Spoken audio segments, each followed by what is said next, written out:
Hello again, and like I said, this is gonna be coming out at like in between 12:52 and 2. And what time is it right now? 1:50.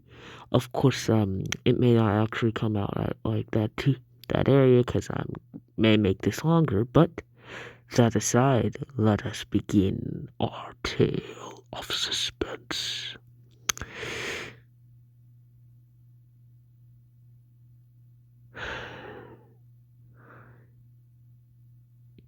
In a place beyond time, beyond space, beyond concepts, beyond such pitiful things as multiverses, as creation, as existence, stood a being of pure power and destruction, of fire and torment.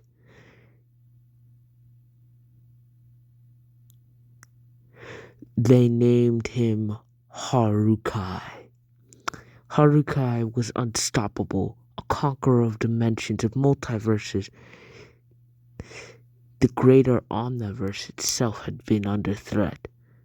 Countless multiverses, each with an infinitum of archetypal realms and universes and dimensions, all under threat from Harukai. But then a hero arose, seemingly from the same mystery land as Harukai himself. They clashed, their battle began. But this hero didn't seem to be enough. For you see, in the time of need, his ally, his armor itself failed him.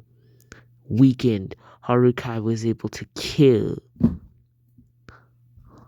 our hero, but not before our hero had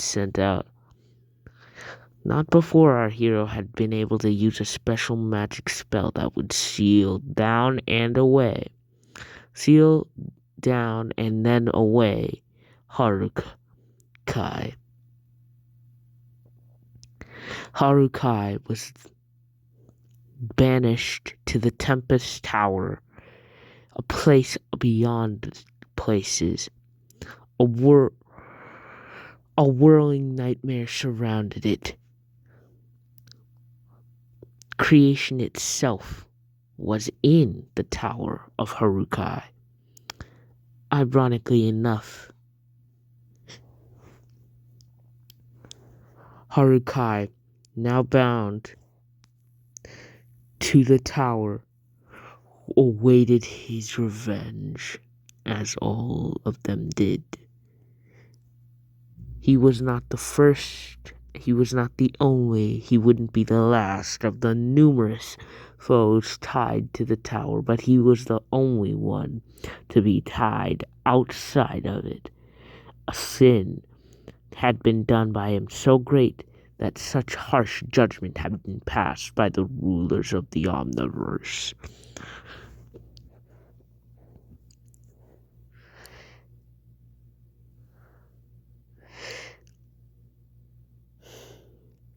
The darkness swirled around.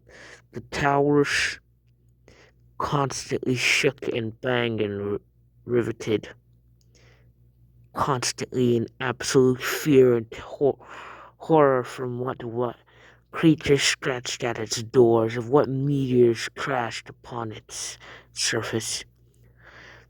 Fortunately for them, there had been a final deed made at the end of this. A mysterious fireman had created a special part of the tower where Harukai's body was really hidden. Perfect. Far enough from the main tower.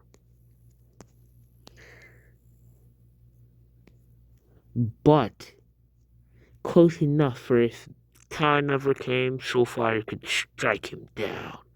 Ah yes, the mystery fireman was Soulfire. For whom else would it be?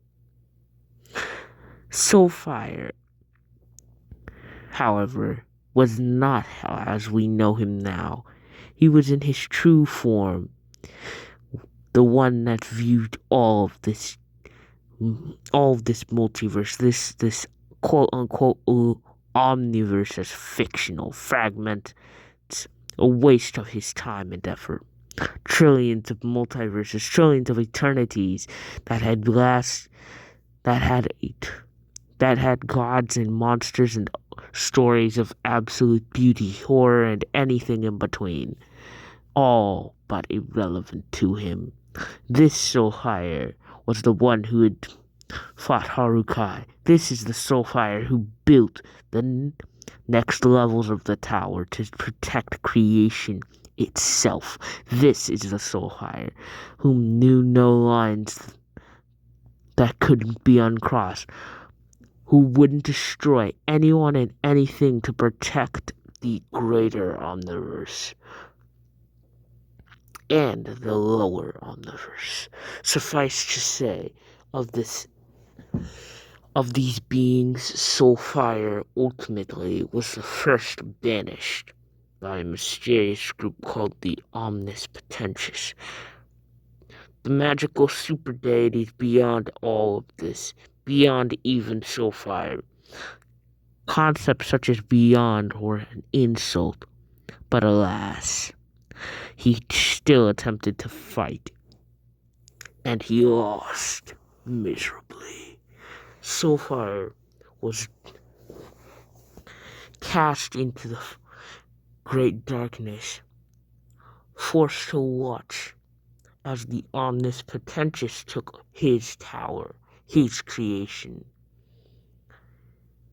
But there was one part of it they wouldn't dare touch, they wouldn't dare remove, for if they ever needed it, they would keep it. They had a massive fire, a lighthouse. That was the final piece. And now it has been set alit. Soulfire, the true Soulfire, who was thrown outside of this all, now sees it and sees what he must do. But alas, Harukai is still bound. The door that Soulfire had made, ironically enough, to keep the enemies out, kept the only true friend out, and all the enemies, monsters, and tricksters in.